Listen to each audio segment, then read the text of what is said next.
सियासी रसूख का ऐसा खौफनाक चेहरा सामने आया है जिसने सत्ता की व्यवस्था पर गंभीर सवाल खड़े कर दिए हैं। भजनलाल के नेताओं ने अगर अपने बच्चों को अभी भी काबू में नहीं रखा तो दावा है कि विधानसभा चुनाव तो छोड़िए, पंचायत चुनाव में ही जनता सारा का सारा हिसाब किताब कर देगी।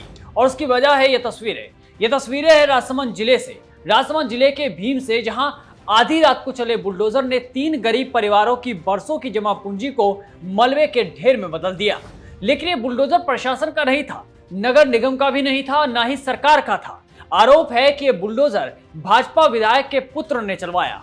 पट्टे वाली जमीन, पक्के मकान और उसमें सजा गृहस्थी का सारा सामान, सब कुछ पल भर में मिट्टी में मिला दिया गया, जमींदोज कर दिया गया। सत्ता की हनक ऐसी कि किसी के सपने को पूरी तरह से रौंद दिया गया। और हद तो तब हो गई जब सबूत मिटाने के लिए घर का मलबा तक ट्रैक्टरों से भरकर गायब कर दिया गया। पूरा मामला भी आपको समझाते हैं, पर उससे पहले अशोक गहलोत का यह बयान जरूर सुनना चाहिए। कितने मंत्रियों के, कितने उनके परिवार पे आरोप लगते हैं, लगातार लगते हैं। जब सरकार बनी है तब से मंत्रियों के बेटों ने तो पता नहीं मंत्रियों के बेटों को किस प्रकार प्रोत्साहन किया जा रहा होगा। थोड़ा मंत्री को चाहिए, मुख्यमंत्री को चाहिए, डिप्टी सीएम,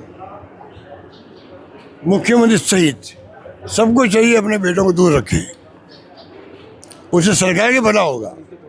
बेटों को नजदीक लाओगे तो बेटा बिगड़ जाएगा, वो दूर रखो उसको, अच्छे संस्कार दो उसको घर के अंदर।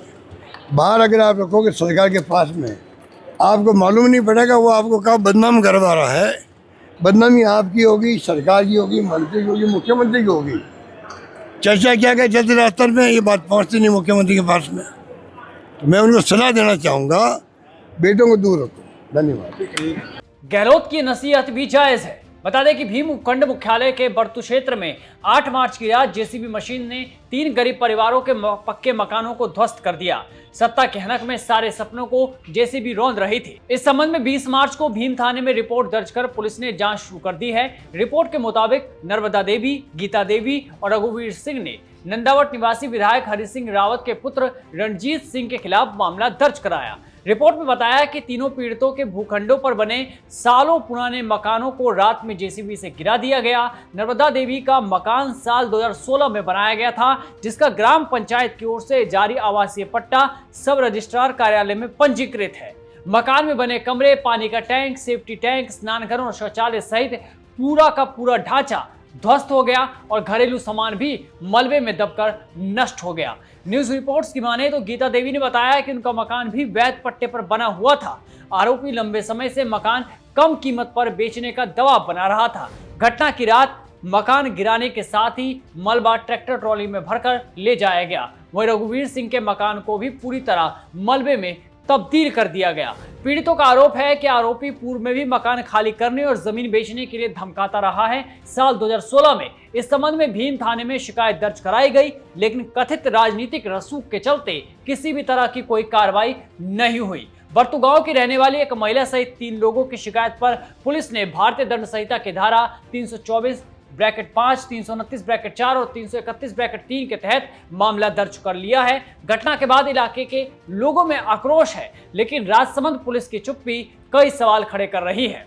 ऐसे में आप बताइए कि पुलिस और राजस्थान सरकार के नियत और कार्य पर सवाल कैसे न उठे। यही वजह है कि पूर्व मुख्यमंत्री अशोक गहलोत हाल फिलहाल की घटनाओं की पूरी लिस्ट लेकर आ गए।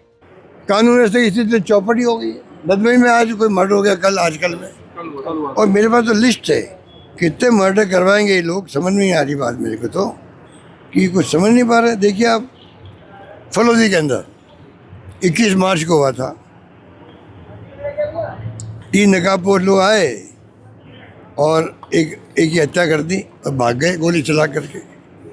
14 मार्च 26 को, ये सब 26 के है। जयपुर में प्रॉपर्टी डीलर था यहाँ पर कोई, कमल मीणा, लग्जरी कार में आए, हत्या कर दी उसकी। भरतपुर के अंदर ज्वेलर की हत्या करके चले गए, खुद का जिला मुख्यमंत्री जी का।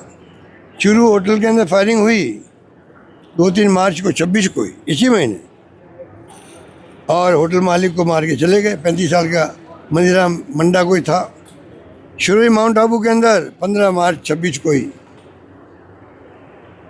30 वर्षीय अजय कुमार था, मर गया बेचारा।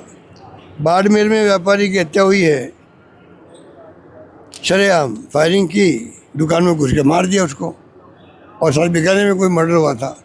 तो ये 1 महीने के अंदर 5-7 मर्डर तो हो गए। मर्डर की जो डकैती के रूप में हुआ है, गुंडागर्दी के रूप में हुआ है, कोई कानून व्यवस्था स्थिति रही नहीं राजस्थान के अंदर। आज गांव में क्या अत्याचार अन्याय उत्पीड़न हो रहा है, कोई सोच नहीं सकता। वो हमारे पास बात आती ही नहीं है।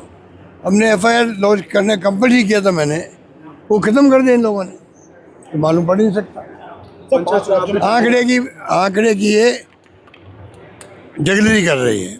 आंकड़े कम से कम आए बाहर, ये इन्होंने पूरा प्लान कर रखा है। जाहिर है कि हाल के दिनों में राजस्थान में कानून व्यवस्था चरमरा रही है, पर भजनलाल सरकार का दावा है कि सब कुछ सही है।